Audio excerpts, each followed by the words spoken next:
kabilang na po ang isang aqua farm. Yung D Aqua Farm, Doc, Lixel, Alice, LIC, at Liseldo. Dongo, Dong, and Go. Tinalo niyo pa si Dong yan, ha? Pero, hindi po Senate President Pro Tempore Jinggoy. Pero, Estrada. Ang oras po natin, mga kapuso, alas 7:33, pagpasok at paglabas ng bilyong-bilyong piso sa bank accounts ni dating Mayor Alice ng kumpanyang QJJ Farm at 531 million pesos sa QJJ Embroidery at halos 280 million pesos sa kumpanya ni Lucid. Aniya mula sa accounts na yun, nag-issue si Go ng cheque na nagkakahalaga ng 1.11 billion pesos mula 2018 hanggang 2024, mga taong natukoy na itinayo ang Pogo Hub. Sa loob din ng mga taong ito, sabi din sa yan, naglabas ng milyon-milyong piso ang mga kumpanya ni Go para sa suppliers at construction company na pinaniniwala ang nagtayo ng Pogo Hub. Natuntun din aniya sa mga taong ito ang pagbabayad ni Rotary Council. Ako si Nita Rahel sa Radio DZWD, dapat ituloy. Public hearing para sa adjustment ng minimum wage sa mga manggagawa sa gitnang Luzon isinagawa na sa Pampanga. Ano natin na balita yan mula kay Claire Lacanilao ng GMA Regional TV, GMA Integrated News. Claire, pasok! Yes, Joel, pinangunahan mismo ng Regional Tripartite Wages and Productivity Board o RTWP sa gitnang Luzon ang public hearing para sa minimum wage adjustment sa region. Dumalog sa public hearing ng ilang empleyado at mga kinatawan sa employer sector mula sa iba't ibang industriya, ganun din ng iba't ibang ahensya ng gobyerno. Inilahad sa public hearing ang datos mula sa mga ahensya na magiging batira ng RTWP kung magkano sa tutupad ng wage adjustment. Ayon sa mga otoridad, ang pinakahuling wage adjustment sa gitnang Luzon ay itinatupad noong ang nauna na pinagtutos ni Pangulong Ferdinand Marcos Jr. sa Regional Wage Board ang pag-aaral sa minimum wage bunsod na inflation rate sa bansa. Mula sa GMA Regional TV at GMA Integrated News, ako si Claire Lacanilao nag-uulat para sa Super Radio DZWD, dapat totoo. Kayo'y nakikinig sa Super Balita sa Umaga. Nationwide! Mga kapuso, may bagyo pa tayong bago at si Henry ay lumuwas na pero yung Helen nandiyan naman. Kaya tayo po'y mag-ingat pa rin sa mga pagbulan-bulan at baka po naman tayo tamaan po ng sakit. Hirap na po, no?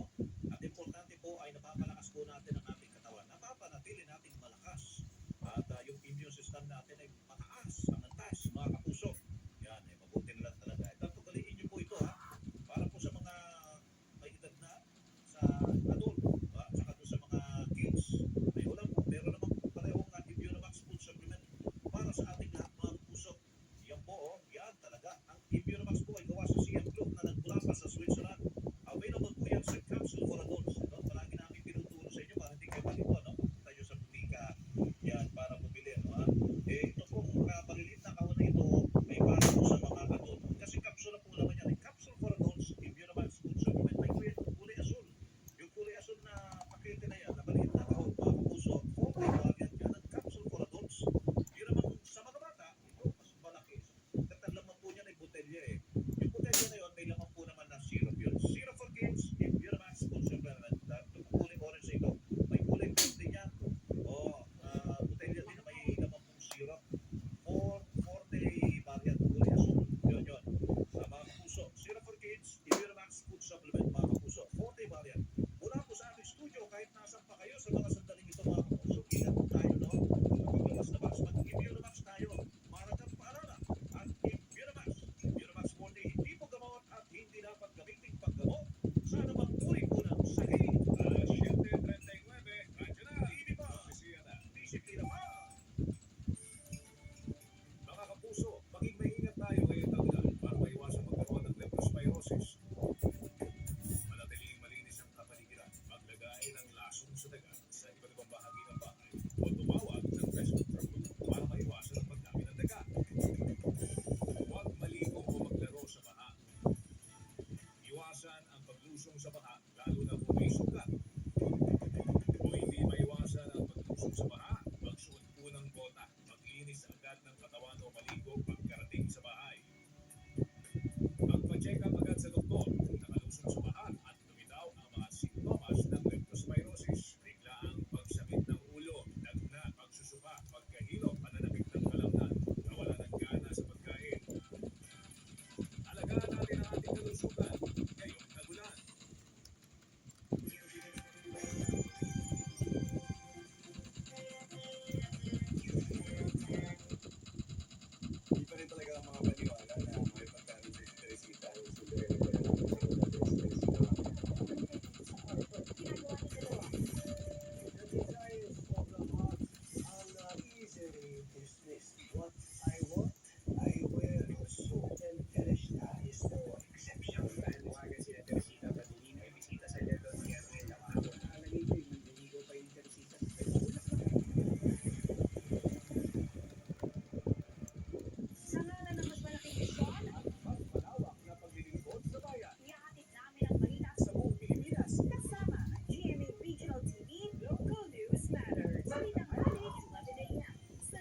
Sige